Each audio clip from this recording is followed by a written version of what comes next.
예, 여러분 반갑습니다. 어반입니다. 오늘 이야기는요, 스펙 차이가 많이 나는 결혼에 대해서 이야기를 한번 해보려고 하거든요. 뭐, 기본적으로 인간관계 그런 불변의 법칙이라고 하면 사람은 결국에는 끼리끼리 만난다. 뭐, 수준에 맞는 사람들끼리 만나게 됐는데, 근데 이게 인간관계라는 게 자로 잰듯이 그렇게 다 만나지진 않거든요. 근데 그러다 보면 어쩔 수 없이 어김없이 문제가 나타나는 것 같아. 그래서 뭐 사회생활을 할 때야 그때는 뭐 이게 자연스럽게 담화가 맞는 사람들끼리 만나지게 되잖아. 왜 보통 같은 직장에서 만나게 되다 보니까. 그리고 뭐 내기 골프를 치더라도 똑같이 담화가 맞는 사람들끼리 치게 되거든. 근데 문제는 이런 것들이 이제 결혼이나 이런 걸로 가게 되면 더 골 때리는 경우가 좀 많이 발생하게 되는 것 같아. 그래서 뭐 내 주변 같은 경우도 그런 경우가 많은데, 근데 이게 되게 신기한 게 이게 이 스펙 차이가 많이 나는 결혼이라는 게 문제가 안 된다고 하면 문제가 정말로 안 생기는데 문제를 삼으면 또 그게 문제가 생기거든요. 그래서 뭐 일반적으로 그런 스펙 차이가 뭐 여러 가지가 올 수 있지. 뭐 학력이라든가 여러 가지가 있어서 옛날에 텔레비에서 봤는데도 좀 재밌는 이야기가 있더라고. 그러니까 와이프 집안이 전부 다 서울대인 거야. 근데 남자는 연세대거든. 그러니까 장인어른이 자네는 왜 그 서울대를 못 갔나 이러면서 이걸로 이제 이게 뭐 쫑크 받는 이런 것들이 있는데, 근데 뭐 말이 여기서 시작이지 이게 심각한 경우는 되게 심각한 걸 내가 좀 많이 봤거든요. 그게 그래서 방금 전 말한 것처럼 이게 문제가 아니면 문제를 삼지 않으면 문제가 될 게 없어. 근데 문제 삼으면 문제가 된다는 게 이게 정말로 큰 문제가 되는 것 같아. 그래서 되게 재밌는 건 뭐냐면 옛날에는 이게 좀 뭐라고 해야 되나, 시애미들이 좀 며느리를 많이 갈궜잖아. 옛날에는 그게 대세였다고 하면 지금은 시애미가 갈군다기보다는 이제 친정 쪽에서 장인 장모들이 갈구는 걸 난 진짜 많이 봤거든. 내 주변에서 내가 옛날에도 얘기를 했을 거야. 그래서 내 주변 친구들 같은 경우는 뭐 스펙 차이가 난다고 생각하진 않아. 내가 봤을 때는 스펙 차이가 전혀 없는 것 같은데, 근데 장인 장모 쪽에서 자기 딸이 아깝다고 생각하는 경우가 있거든. 그러면 그걸 밑도 끝도 없이 물고 늘어지더라고 이게. 그래서 그런 거 보면서도 야 씨발 저거 어떡하나, 내가 얘기를 듣다 보면 빡칠 때가 되게 많어. 그래서 요새는 그런 것 같아. 되게 웃긴 게 그 남자 쪽이 좀 스펙이 조금 우월하면 오히려 문제가 잘 안 일어나 생각보다. 그러니까 여초에서도 그런 얘기 많이 하잖아. 잘난 남자 만나서 결혼한 게 좋다고 그 얘기를 하잖아. 이게 여기서 고스란히 오게 되거든. 그래서 이런 것들은 아마 내가 봤을 때 남자가 여자를 볼 때 많은 것들을 바라진 않잖아. 남자가 여자가 결혼할 때 뭐 네가 연봉이 얼마냐, 뭐 학교가 얼마냐 이런 걸 바라지 않잖아. 남자가 여자한테 바라는 거는 뭐 여자가 돈을 벌었으면 좋겠다, 맞벌이를 했으면 바라는 것도 뭐 진짜 180년 되면서 연봉 6천이 이런 걸 바라는 게 아니라 그냥 네 밥벌이 하고 일하고 이런 것들을 보는 거잖아. 오히려 이 사람이 사회생활을 하면서 이게 포용할 수 있는 바운더리가 넓어지니까 이런 걸 노리는 경우가 많은데 여자들은 또 그렇지가 않잖아. 그래서 이게 좀 투영이 되는 것 같아. 그래서 이런 스펙이라는 게 단순히 뭐 학력이라든가 연봉을 떠나서 편부모라던가 이혼 가정으로 가게 돼도 이런 게 문제가 됐을 때 의외로 여자 쪽이 편부모고 이혼 가정이면 문제가 잘 안 된 경우도 많더라고. 오히려 뭐 이제 요즘은 옛날엔 그렇게 갈궜던 시애미들이 좀 이게 생각이 깨어있는 분이라면 아이고 네가 얼마나 힘들었겠노 약간 이런 것들 있잖아. 이러면서 보듬어 주면 별 문제가 안 되는데, 근데 항상 보면 이제는 이제 그 반대 역습이 시작된 것 같아. 오히려 장인 장모가 이제 그런 갈군다고 해야 되나, 그런 걸 좀 많이 보게 됐거든. 근데 이게 내가 느끼기에는 문제를 삼으면 문제를 삼을 수밖에 없는 게, 단순히 뭐 가정 같은 경우도 뭐 이혼 가정 편부모라고 했을 때 이거 불가항력적인 거잖아. 본인이 그런 가정에서 태어나고 싶은 게 아니잖아. 근데 결국에는 확률론적인 부분이라는 거야. 그래서 남자들이 예를 들어 이제 뭐 남자 여자 하고는 할 거 없지만 이렇게 편부모 가정을 반대한다면 사람들이 느끼는 그 느낌은 그거잖아. 뭐 이 사람이 그래도 좀 약간 좀 이제 우중충한 가정 환경에서 자랐기 때문에 뭔가 심적으로도 좀 어두울 것이다라는 그런 선입견 같은 게 있잖아. 그래서 뭐 지금 와선 그 반대의 경우는 이제 장인 장모 보면 그게 너희 미래다라고 얘기하는 것처럼 그 반대로 보는데, 사실 근데 나는 여긴 좀 동의하기가 쉽지가 않거든. 그러니까 일반적인 가정이라고 해도 그 애미애비 허구한들 박터지게 싸우는 것보다 편부모지만 그래도 부모 노릇 확실하게 한 그 1인 가정이 더 밝게 큰 경우를 난 좀 많이 봤단 말이야. 그리고 아까 말한 것처럼 이건 확률론적인 부분이기 때문에 진짜 이쁜 가정에서 사랑 많이 받고 자라도 도라이가 날 확률이 있고 그 반대의 경우도 얼마든지 가능하거든. 근데 어른들이 그렇게까지 반대한 이유를 하나하나 꼬집어 보면 보통 이 꼰대들이라고 하기에는 그 어른들이 느끼는 그런 것들의 이유는 분명히 있단 말이야. 그 나름의 당위성이라는 건 있다는 거지.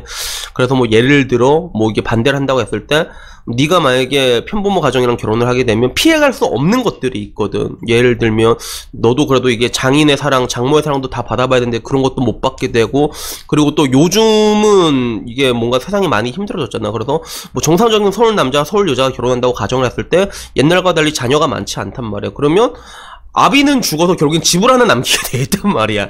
이런 것들은 무시 못하거든, 실제로. 그런 것들에 대해 기대할 수 없다는 게 무시 못한 그런 것들 필연적으로 오게 되는 것들이 있단 말이야.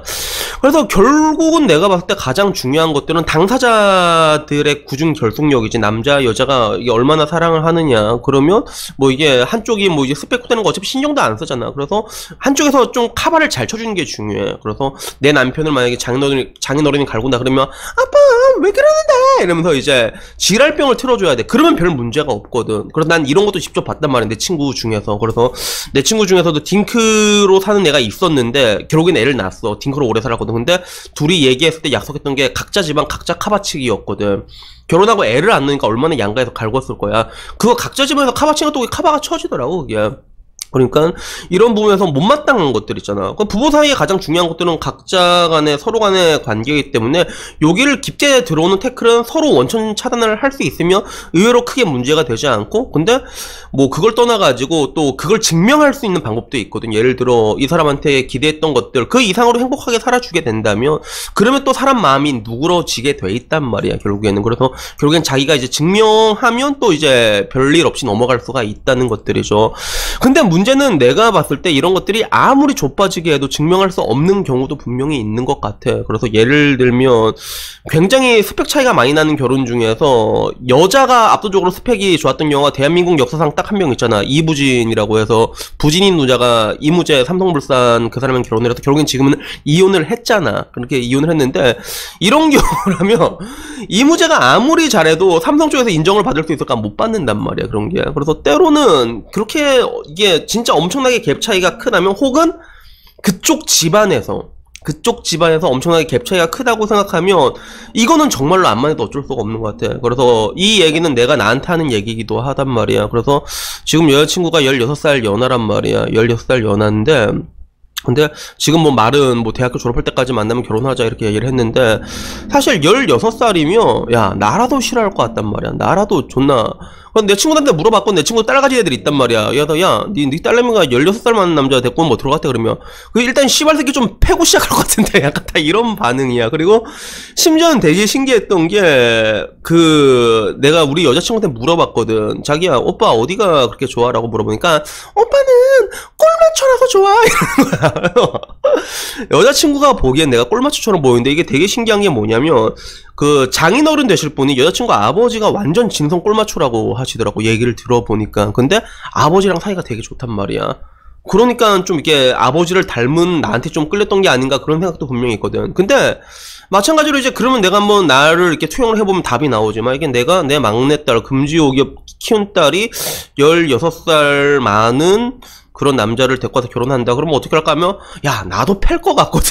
그러니까 이게 결국엔 내 미래란 말이야. 나는 진짜 처맞을지도 몰라, 진짜로. 그렇게 될 수밖에 없는데, 근데 이런 경우는 내가 아무리 인생이란 거는 행복의 총량이 중요하다고, 압축적으로 내가 행복하게 해줄 수 있다고 백날 말해봤자 야 족 까고 있네 이러면 평생 내가 아무리 증명할 수 없는 그런 상황도 오게 된다는 거야. 그래서 결국에는 이 이야기는 결국엔 내가 나한테 얘기했던 거야. 뭐 편부모든 이혼가족이든 스펙 차이가 많이 나든 서로 당사자끼리 사랑하고 한쪽에서 커버 잘 쳐주고 그리고 내가 행복하게 사는 걸 증명하게 되면 별 문제 없이 넘어갈 수 있는데, 근데 그 임계점을 상대방이 넘어갔다고 생각하면 이런 경우는 어떤 개 지랄병을 틀어도 안 되거든. 그런 경우는 뭔가 하니 내가 느끼기에 그냥 감수하고 살아가는 방법밖에는 없다는 그런 결론이 나오게 되더라고요. 그래서 결국에는 그것도 어떻게 보면 그렇겠지. 어떻게 보면 이제 그 상대방의 입장에서 난 좀 이해가 되거든. 나는 그런 게 상대방 입장에서 생각하면 또 그 이해가 되는 부분들이 있기 때문에 볼 때마다 부하가 치밀어 오를 거 아니야. 그러면 그런 경우는 그냥 이게 감안하고 살 수밖에 없는 것 같아요. 물론 여기서도 자기 사랑하는 와이프가 카바를 쳐주면 그래도 숨통이라도 트이겠지. 그러면 그나마 이제 트이면서 살 수는 있을 건데, 근데 결론적으로 말하고 싶은 거는 이게 되는 거는 될 수 있지만 또 안 되는 건 죽어도 안 되거든. 그래서 그 차이를 상대방이 말 그대로 이제 그렇게 넘사벽이라고 이게 느끼게 돼버리면 그런 경우는 어떤 경우에도 이게 풀어지기가 쉽지는 않을 것 같아요. 그래서 결국에는 그런 경우라면 감수하고 사는 방법밖에 없지 않을까 하는 그런 생각이 문득 들더라고요. 그래서 뭐 오늘은 여튼 그냥 한번 생각이 나서 이야기를 해봤는데, 이 이야기는 많은 사람들이 의외로 많이 고민을 하지만 근데 또 내가 나한테 한 얘기기도 하고, 그 엄청난 갭이라는 것들이 별거 아니라 생각하면 쉽게 허물어질 수도 있지만 근데 그렇지 않은 경우도 많더라고. 그리고 그런 경우에는 감수하고 사는 방법밖에는 없는 것 같습니다. 그래서 여튼간에 뭐 오늘 이야기는 여기까지고요. 다음에는 조금 더 좋은 이야기로 찾아뵙도록 하겠습니다. 이상입니다. 감사합니다.